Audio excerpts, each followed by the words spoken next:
So who's going to win the war of words? Let's bring in media guru and pollster Frank Luntz. Okay, Frank, can the Democrats successfully kind of wiggle out of this, given kind of the polls that they've leaned on that shows the growing support among the young for socialism and some of the ever more radical leftist positions of their prime candidates? What do they do here? Half of all Democrats say they would vote for a socialist. And this is work that we've done in the last 8 weeks.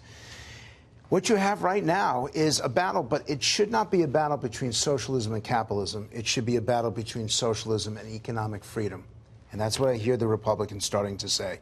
Because in the end, socialism means government control, government interference, all the things Americans don't want. But one warning, Laura.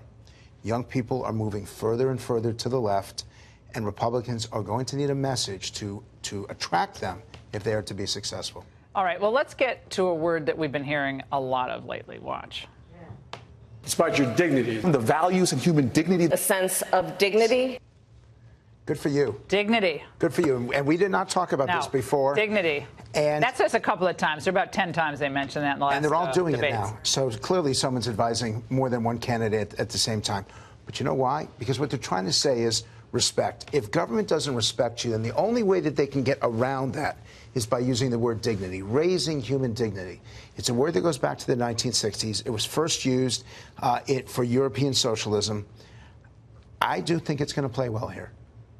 When they say dignity, however, I think you hear the Republicans and more conservatives come back and say, because a lot of the most undignified people in the, let's say, the entertainment elites have said the most horrific things. They criticize Trump for being coarse, but what they've done is like beheaded images of Trump, the most disgusting images of Melania.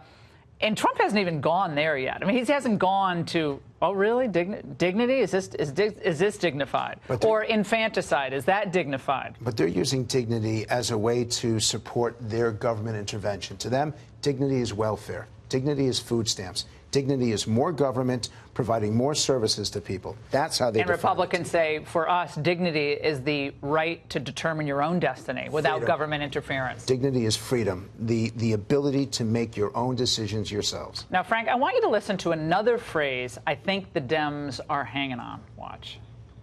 Healthcare, in my view, is a human right. Healthcare is a basic human right. We should give everyone in this country healthcare as a basic human right for free. Healthcare is not just a human right, it should be an American right. Good for you. I mean, I'm coming for your job, Frank. No, you're not going to need me anymore because those videos are so good. Yeah. And this one, 60% of Americans agree, and the numbers are increasing over time. My concern is that the Democrats are now using sometimes language of the right as a way to push policies of the left. And conservatives have to be careful about that.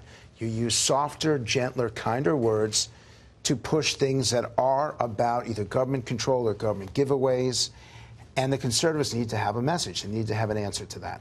Because when something is a human right, I think it was Charles Murray, I can't remember, maybe it was Victor Davis Hanson. When something's a human right, you don't have to debate it anymore.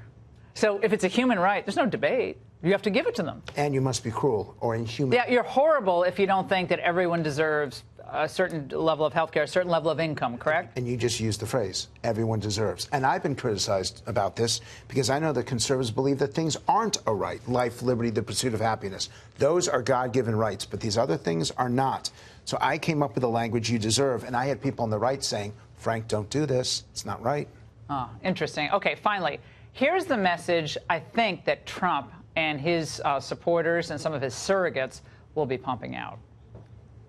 Our goal is peace and prosperity, not war and destruction. I'm very excited about new possibilities for peace and prosperity. Peace and prosperity. Good for him. Interesting, because the Republicans haven't really been on the peace side, have they? No. And right? I swear that you've been following me, because I had a meeting over at the State Department today where I was talking about the word peace. Why are we not promoting it? And Trump is doing it. But it's only just started. Peace and prosperity are priorities number one and number two for the American people. If that's his theme, then he's headed in the right direction. Frank, we were talking about this the other day, but liberals used to believe in peace. They were like the peace sign. make love, not war. Now Trump's like, I don't want to make so much war. I want more friends around the world. And they're like, how could you kowtow to these people? But liberals also believed in freedom.